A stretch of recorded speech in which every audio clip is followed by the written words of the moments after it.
ओम शांति। आज बाबा की 8 तारीख की वाणी है। आज की वाणी में बाबा बोले, मीठे बच्चे, तुम ब्राह्मण ही गॉडली स्टूडेंट हो।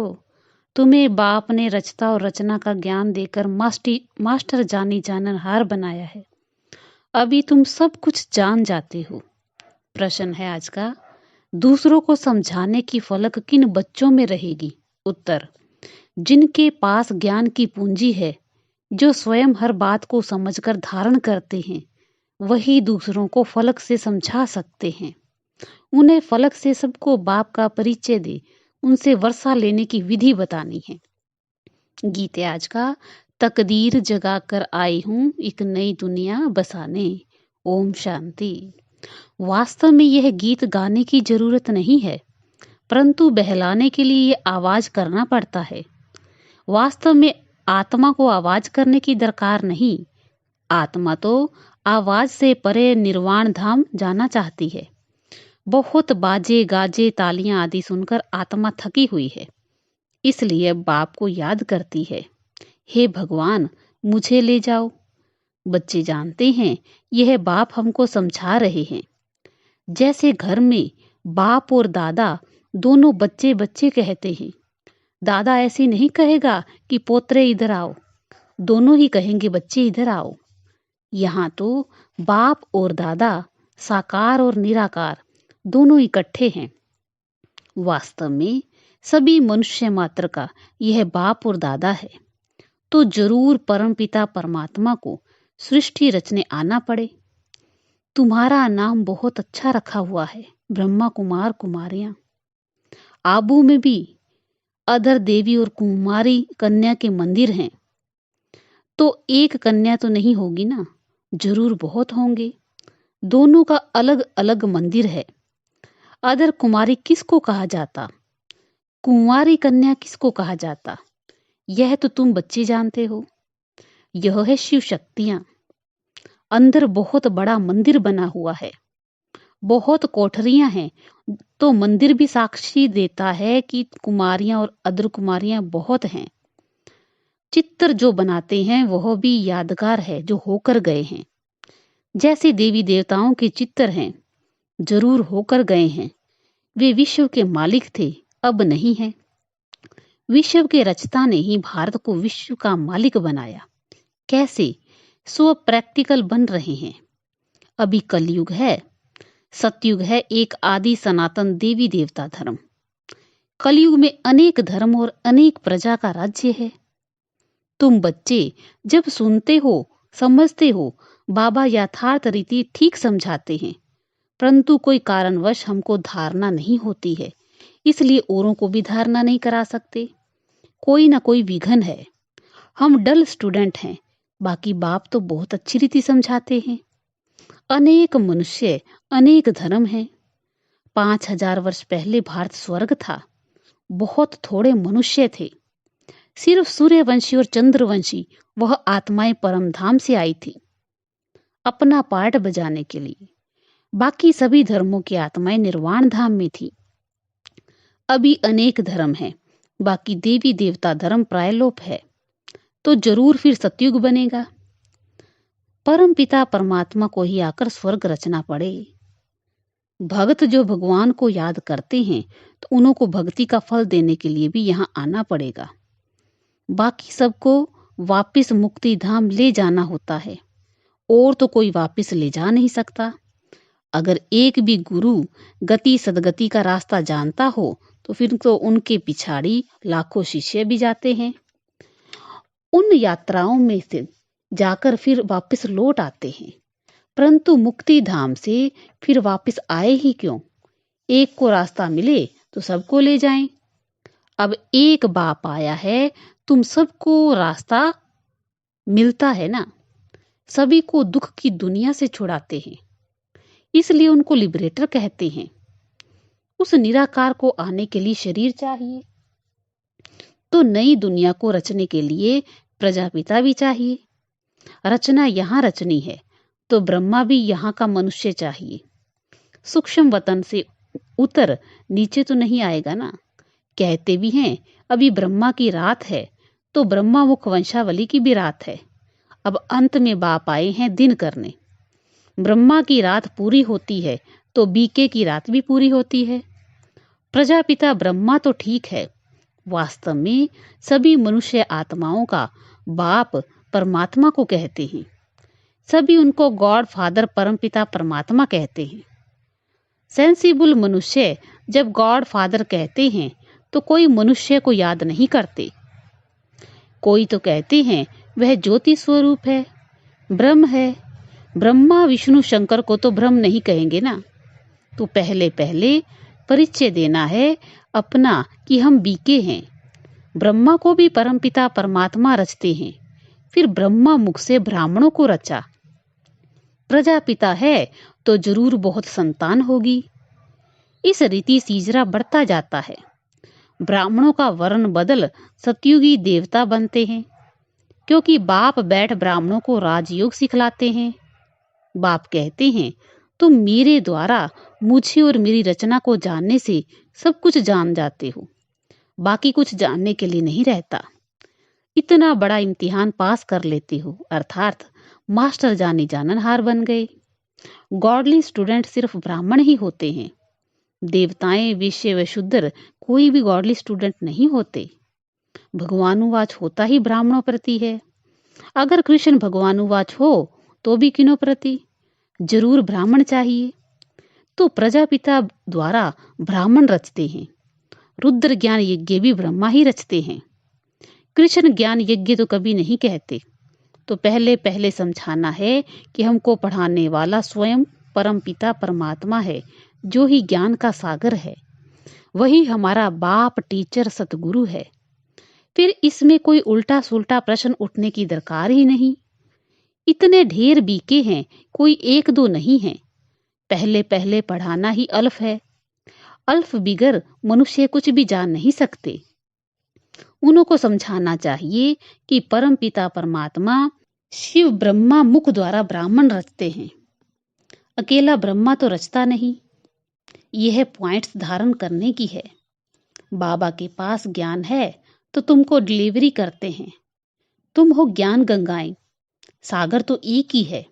यह ब्रह्मा भी ज्ञान कंठ करते हैं, तो यह भी ज्ञान गंगा हुई। ज्ञान कंठ करने वाले को ज्ञान गंगा कहा जाता। उसमें मेल फीमेल दोनों आ जाते। ज्ञान सागर तो एक ही बाप है। यहाँ देखो, पानी के सागर को तो टुकड़ा टुकड़ा कर दिया है। सतयुग में जब एक ही सूर्यवंशी राजाएं थी तो सागर के टुकड़े नहीं थे। कहाँ भी जाकर सैर कराते थे। वहां कोई कह ना सके कि मेरी हद में न आओ अथवा पानी ना लो। यहाँ तो एक दो का पानी ही बंद करा देते। कितने टुकड़े हो गए हैं। अब हम एक ही सचखंड स्वर्ग की स्थापना कर रहे हैं। बाप का भी विचार सागर मंथन होता है। तब तो समझाते हैं, ब्रह्मा भी कहेंगे सभी जीवात्माएं हमारे बच्चे हैं। आदि देव अथवा आदम सभी का बाप है। ऐसे नहीं, उस समय कोई मनुष्य नहीं थे, फिर आदम ने आदमी पैदा किए। नहीं, निराकार बाप को पहले जरूर आदम में आना पड़े, तब तो मुख वंशावली रचे। बाकी ऐसे नहीं कोई मुख से निकल आए व नासिका या पवन से पैदा हुए। ये सब है भक्ति मार्ग की बातें। मनुष्य तो कच्छ मच्छ को भी पूछते रहते। तो पहली पहली बात है कि आत्माओं का बाप कौन है। वह जरूर स्वर्ग रचता होगा। अब तो नरक है। अभी हम स्वर्ग के लिए राजयोग सीख रहे हैं, परमपिता परमात्मा द्वारा। ब्रह्मा भी उन द्वारा पढ़ रहे हैं। परमपिता परमात्मा सभी मनुष्यों का, आत्माओं का बाप है। ब्रह्मा जीवात्माओं का बाप है। हम उनकी मुख वंशावली ब्रह्मा कुमार कुमारियां हैं। हमको ज्ञान फिर भी ज्ञान सागर बाप ही देते हैं। हम श्रीमत पर चलते हैं। वह तो नामी ग्रामी है। ब्रह्मा की मत मशहूर है। ऐसे कभी नहीं कहा जाता कि विष्णु भी उतर आए तो भी तुम नहीं मानेंगे। ये ब्रह्मा के लिए कहा जाता। उनको ज्ञान देता है शिव। तुम भी श्रीमत पर चल श्रेष्ठ बनते हो। बाप समझाते हैं कि मैं आकर देवता धर्म की स्थापना करता हूँ। यह जो आर्य समाजी इतनी खिटपिट करते हैं, उनको बोलो तुम देवताओं को तो मानते नहीं हो, उनको खंडन करने वाले हो। हम हैं देवी देवता धर्म के। तुम्हारा धर्म अलग है, देवी देवता धर्म अलग है। हर एक को फ्रीडम है अपने धर्म में कुछ भी करे। मुसलमानों का धर्म अलग है। वह बहुत डिबेट करते हैं कि तुम ऐसे क्यों करते हो। वैसे हमारा धर्म आदि सनातन देवी देवता धर्म, उसका ही प्रचार करते हैं। तुम इंटरफेयर क्यों करते हो? उनको भी युक्ति से समझाना है। उनसे डिस्कस करने की जरूरत नहीं है, उनसे वह समझेंगे नहीं। जो भी आए तो बाप का परिचय दो। हम बाप से वर्षा ले रहे हैं, तुमको भी लेना हो तो आओ। बाप अमरलोक स्थापन कर रहा है, इसलिए तुमको पावन जरूर बनना है। बाप कहते इस रावण पर जीत जरूर पानी है। हम शक्ति से ना जीत पा रही हैं। हमारा उस्ताद कैसे हमको जीत पाना सिखला रहे हैं। सो आओ तो हम तुमको समझाएं। अगर तुमको जीत पानी है तो तुम भी शक्ति दल में शामिल हो जाओ। बाकी फालतू बातें मत करो। परंतु ये फलक से कह नहीं सकेंगे। जिनके पास ज्ञान की पूंजी होगी वही कह सकेंगे। अच्छा, मीठे मीठे सिक्के लदे बच्चों प्रति माता पिता बाप दादा का याद प्यार और गुड मॉर्निंग। रूहानी बाप की रूहानी बच्चों को नमस्ते। हम रूहानी बच्चों की रूहानी बाप दादा को याद प्यार, गुड मॉर्निंग, नमस्ते नमस्ते नमस्ते। शुक्रिया बाबा, शुक्रिया। धारणा के लिए सार है।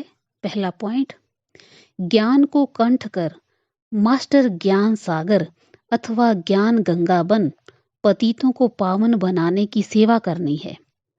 सेकंड पॉइंट, हर एक को बहुत युक्ति से समझाना है। किसी से भी डिस्कस नहीं करनी है। सबको बाप का परिचय देना है। वरदान है आज का, प्यूरिटी की पर्सनैलिटी और रॉयल्टी द्वारा बाप के समीप आने वाले देही अभिमानी भव। जैसे शरीर की पर्सनैलिटी आत्माओं को देह भान में लाती है, ऐसे प्यूरिटी की पर्सनैलिटी देही अभिमानी बनाए बाप के समीप लाती है। प्यूरिटी की पर्सनैलिटी आत्माओं को प्यूरिटी की तरफ आकर्षित करती है। प्यूरिटी की रॉयल्टी धर्मराजपुरी की रॉयल्टी देने से छुड़ा देती है। इसी रॉयल्टी अनुसार भविष्य रॉयल फैमिली में आ सकेगा। देही अभिमानी बच्चे इस पर्सनैलिटी द्वारा बाप का साक्षात्कार कराने वाले रूहानी दर्पण बन जाते हैं। आज का स्लोगन है, हरेक की विशेषता को देखने का चश्मा सदा लगा रहे तो विशेष आत्मा बन जाएंगे। अच्छा, ओम शांति। मातेश्वरी जी के अनमोल महावाक्य। फर्स्ट पॉइंट, अपना यह जो ईश्वरीय सत्संग है ये कॉमन सत्संग नहीं है। यह है ईश्वरीय स्कूल, कॉलेज, जिस कॉलेज में अपने को रेगुलर स्टडी करनी है। बाकी तो सिर्फ सत्संग करना, थोड़ा समय वहां सुना फिर तो जैसा है वैसा ही बन जाता है। क्योंकि वहां कोई रेगुलर पढ़ाई नहीं मिलती है जहां से कोई प्रारब्ध बने। इसलिए अपना सत्संग कोई कॉमन सत्संग नहीं है। अपना तो ईश्वरीय कॉलेज है जहां परमात्मा बैठ हमें पढ़ाता है और हम उस पढ़ाई को पूरी धारण कर उच्च पद को प्राप्त करते हैं। जैसे रोजाना स्कूल में मास्टर पढ़ाए डिग्री देता है, वैसे यहाँ भी स्वयं परमात्मा गुरु पिता टीचर के रूप में हमको पढ़ाए सर्वोत्तम देवी देवता पद प्राप्त कराते हैं। इसलिए स्कूल में ज्वाइंट होना जरूरी है। यहाँ आने वाले को यह नॉलेज समझना जरूरी है कि यहाँ कौन सी शिक्षा मिलती है। इस शिक्षा को लेने से हमको क्या प्राप्ति होगी। हम तो जान चुके हैं कि हमको खुद परमात्मा आकर डिग्री पास कराते हैं, फिर एक ही जन्म में सारा कोर्स पूरा करना है। तो जो शुरू से लेकर अंत तक इस ज्ञान के कोर्स को पूरी रीति उठाते हैं वो फुल पास होंगे। बाकी जो कोर्स के बीच में आएंगे वो तो इतनी नॉलेज को उठाएंगे नहीं। उन्हों को क्या पता आगे का कोर्स क्या चला। इसलिए यहाँ रेगुलर पढ़ना है। इस नॉलेज को जानने से ही आगे बढ़ेंगे, इसलिए रेगुलर स्टडी करनी है। सेकंड पॉइंट है भगवानुवाच बच्चों के प्रति। बच्चे, जब परमात्मा खुद इस सृष्टि पर उतरा हुआ है तो उस परमात्मा को हमें पक्का हाथ देना है। लेकिन पक्का सच्चा बच्चा ही बाबा को हाथ दे सकता है। इस बाप का हाथ कभी नहीं छोड़ना। अगर छोड़ेंगे तो फिर निधन का बन कहाँ जाएंगे। जब परमात्मा का हाथ पकड़ लिया तो फिर सूक्ष्म में ये संकल्प नहीं आना चाहिए कि मैं छोड़ दूं, वह संशय नहीं होना चाहिए। पता नहीं हम पार करेंगे व नहीं। कोई ऐसे भी बच्चे होते हैं जो पिता को न पहचानने के कारण पिता के भी सामने पड़ते हैं और ऐसे भी कह देते कि हमको कोई भी परवाह नहीं। अगर ऐसा ख्याल आया तो ऐसे नालायक बच्चे भी संभाल पिता कैसे करेगा। फिर तो मानो कि गिरा के गिरा, क्योंकि माया तो गिराने की बहुत कोशिश करती है। कितने तक योद्धा रुस्तम पहलवान है। अब यह भी जरूरी है, जितना जितना हम प्रभु के साथ रुस्तम बनते जाएंगे उतना माया भी रुस्तम बन हमको गिराने की कोशिश करेगी। जोड़ी पूरी बनेगी। जितना प्रभु बलवान है तो माया भी उतनी बलवानी दिखाएगी। परंतु अपने को तो पक्का निश्चय है, आखिरीन भी परमात्मा महान बलवान है। आखिरीन उनकी जीत है। श्वासों श्वास इस विश्वास में स्थित होना है। माया को अपनी बलवानी दिखलानी है। वह प्रभु के आगे अपनी कमजोरी नहीं दिखाएंगे। बस एक बारी भी कमजोर बना तो खलास हुआ। इसलिए भल माया अपना फोर्स दिखाए, परंतु अपने को मायापति का हाथ नहीं छोड़ना है। वो हाथ पूरा पकड़ा तो माना उनकी विजय है। जब परमात्मा हमारा मालिक है तो हाथ छोड़ने का संकल्प नहीं आना चाहिए। अगर हाथ छोड़ा तो बड़ा मूर्ख ठहरा। इसलिए परमात्मा कहते हैं, बच्चे जब मैं खुद समर्थ हूं तो मेरे साथ तुम्हें भी समर्थ अवश्य बनना है। समझा? अच्छा, ओम शांति।